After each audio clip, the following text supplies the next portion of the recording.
آواز نہیں آ رہی کافی. اللہ تیری عبادت کرتے ہیں, تیرے سے مدد مانگتے ہیں. میرے ساتھ آج چودھری پرویز الائی بیٹھے ہوئے ہیں, پنجاب کے چیف منسٹر, اور دوسری طرف میرے پاس محمود خان جو کہ پختونخوا کے چیف منسٹر ہیں.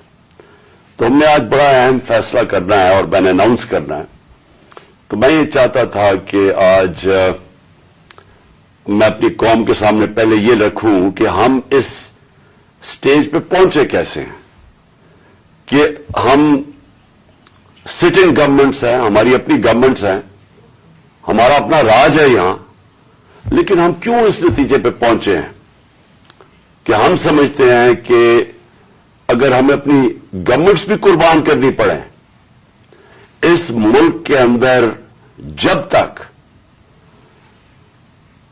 الیکشنز نہیں ہوں گے, صاف اور شفاف الیکشنز نہیں ہوں گے, ہم سب کو آج خوف ہے کہ ملک ڈوب رہا ہے. میں آپ کو وہ پاکستانی ہوتے ہوئے بتا رہا ہوں جس نے ساری باہر کمائی کی, 20 سال باہر پیسے کمائے, سب کچھ بیچ کے, جو فلیٹ تھا وہ بیچ کے, منی ٹریل دے کے, عدالت میں یہ بتا کے میں نے وہ کدھر سے پیسے لیے, جو بھی میرا آمدنی کدھر تھی, پھر میں نے فلیٹ لیا, پھر وہ بیچا, پھر منی ٹریل, سب کچھ میرا آج جینا بن رہا پاکستان میں.